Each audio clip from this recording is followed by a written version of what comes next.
야구야구 김영준입니다. 템파베이 팬들에게 가장 잊을 수 없는 날은 2011년 정규 시즌 최종일이었을 겁니다. 템파베이는 양키스전을 반드시 승리하고 보스턴이 볼티모어에게 패해야 와일드카드를 획득할 수 있었습니다. 그런데 선발로 나선 에이스 데이비 프라이스가 4이닝 6실점으로 무너졌고 템파베이는 0대7로 뒤지게 됩니다. 반면 같은 시간 열린 경기에서 보스턴은 더스틴 페드로이아의 대활약에 힘입어 볼티모어에 3대2로 앞서게 됩니다. 그런데 기적 같은 일이 일어납니다. 7회까지 무득점이었던 템파베이는 8회 말 6득점으로 7대6 한 점 차를 만들더니 9회 말 2사 주자 없는 상황에서 등장한 댄 존슨이 투스트라이크 후 솔로 홈런을 날려 극적인 7대7 동점을 만듭니다.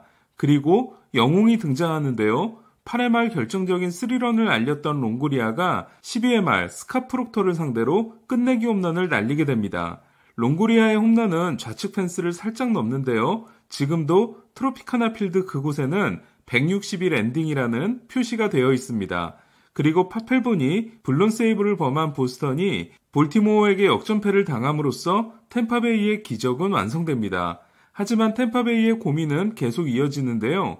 프라이스를 최종전에 쓴 데다 제임스 실즈는 3일 휴식 후 등판이었기 때문에 디비전 시리즈 1차전에 나설 투수가 없었습니다.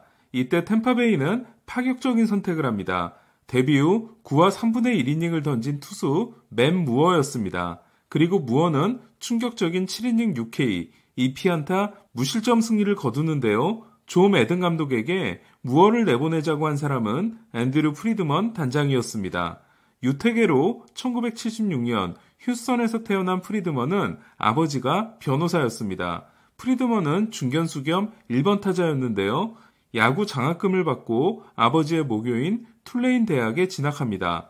그런데 1학년 때 공에 맞아 손 골절상을 당하고 2학년 때는 헤드 퍼스트 슬라이딩을 하다가 어깨 탈구 부상을 입습니다. 야구를 포기한 프리드먼은 비즈니스 스쿨 졸업 후 2008년 금융위기 때 파산하는 투자은행 베어스턴스에 들어가 사모펀드를 담당하는데요. 템파베이 구단주 스튜어트 스턴버그를 만나 2004년 야구계에 투신합니다.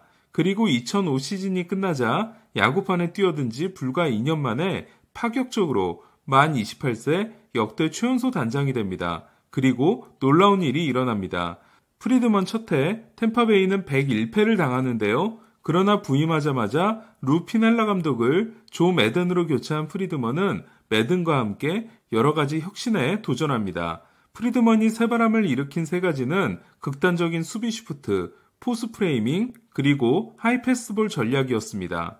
1998년 창단 후 첫 10년 동안 9번의 지구 꼴찌를 한 템파베이는 프리드먼 부임 후 불과 세 번째 시즌 만에 97승을 거두고 월드시리즈에 진출하는데요. 이는 결코 우연이 아니었습니다.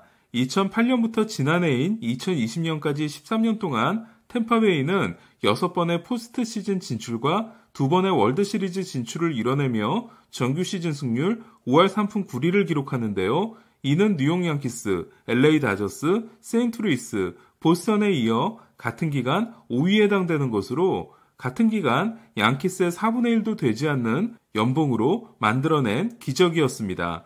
이에 모두가 프리드먼을 데려가고 싶어 하는데요. 2011년 5월에 휴스턴 구단주가 된 짐 크레이는 시즌이 끝나자 프리드먼에게 파격적인 제안을 합니다. 프리드먼은 휴스턴 토박이인데다 휴스턴 팬으로 자랐기 때문에 당연히 받아들일 줄 알았는데요. 그러나 프리드먼은 크레인 구단주와 면담 후 휴스턴의 제안을 거절하게 됩니다. 보스턴이 빌리빈 영입에 실패한 후 테오 앱스타인을 택한 것처럼 휴스턴도 대안이 필요했는데요. 휴스턴의 대안은 드래프트의 귀재로 불린 세인트루이스의 스카우팅 디렉터 제프 루나우였습니다. 루나우는 휴스턴에 온 후 시청률 0.0%를 감소하면서 탱킹으로 불린 고강도의 리빌딩을 진행했고 이는 2017년 월드시리즈 우승으로 이어지는데요. 하지만 스프링어에게 장기 계약을 하지 않으면 메이저리그 콜업을 해주지 않겠다고 하는 등 목적을 위해서는 악행도 서슴지 않았던 루나우는 결국 사인 훔치기 사건으로 무너지고 맙니다. 저는 사인 훔치기의 최종 몸통은 크레인 구단주라고 생각하는데요. 이쯤에서 상상의 나래를 펴보면 프리드먼이 크레인과 이야기를 해본 후 뭔가 찜찜함을 느꼈기 때문에 고향팀이었음에도 가지 않은 게 아닌가 합니다. 그렇게 템파베이에서 새 시즌을 더 보낸 그는 2014 시즌 후 빌리빈과 다른 선택을 합니다. 이미 스몰마켓 팀에서 모든 걸 이룬 빌리빈이 보스턴이라는 빅마켓에 도전하지 않은 것과 달리 프리드먼은 다저스행을 받아들이게 됩니다. 당시 프리드먼은 다저스와 5년 3,500만 달러, 연평균 700만 달러 계약을 맺음으로써 앱스타인이 컵스로 갈 때 받은 370만 달러 단장 최고 연봉 기록을 깨는데요. 저는 물론 프리드먼이 템파베이에서 기적을 만들었지만 오버라고 생각했습니다. 하지만 제 생각은 잘못된 것이었습니다.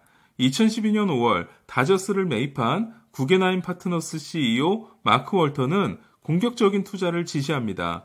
이에 다저스 네드 콜레티 단장은 신나게 돈을 쓰고 그 덕분에 다저스는 역대 최고의 중계권 계약을 맺습니다. 문제는 콜레티의 지출이 너무 과했다는 건데요. 프리드먼이 온 첫 해인 2015년 다저스는 2억 9,800만 달러라는 감당할 수 없는 돈을 쓰게 됩니다.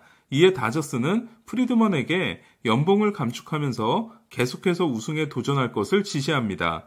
프리드먼은 지명권 손실이 없다는 이유로 쿠바 선수들에게 날린 돈이 2억 5천만 달러에 달하긴 했지만 재정에 부담이 될 만한 계약을 철저하게 피하고 유망주를 목숨 걸고 지키면서도 템파베이 시절에 얻은 푸기꾼이라는 별명답게 지속적인 트레이드 성공을 만들어냅니다.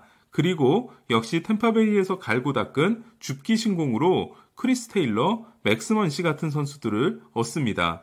그 결과 2015년 1승을 거두는데 선수 연봉으로 364만 달러를 썼던 다저스는 2019년 그보다 170만 달러 적은 1승당 193만 달러를 쓰게 됩니다. 2015년에는 4,400만 달러의 사치세를 내고 92승을 거뒀지만 2019년에는 사치세 없이 106승을 따냅니다.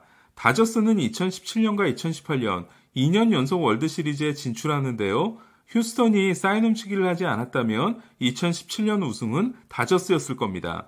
2년 연속 월드시리즈 준우승에 2019년 디비전 시리즈에서 역전패를 당하자 프리드먼은 아끼고 아꼈던 한 방을 터뜨리는데요. 바로 무키 배츠 영입이었습니다. 프리드먼은 코로나19로 시즌이 중단된 와중에도 배츠에게 12년 3억 6,500만 달러를 쏘는데요.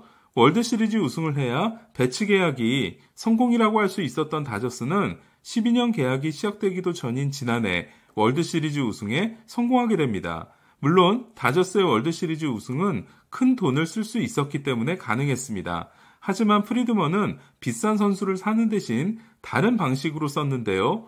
프리드먼은 86명의 스카우트와 54명의 분석팀, 로버트 반스코약 타격 코치처럼 몸값이 매우 비싼 코치들과 최신 분석 장비에 아낌없는 투자를 하게 됩니다. 그리고 마이너리그 구장들을 정비하고 마이너리그 선수들에게 홀푸드 같은 유기농 음식 재료들을 공급하기 시작합니다.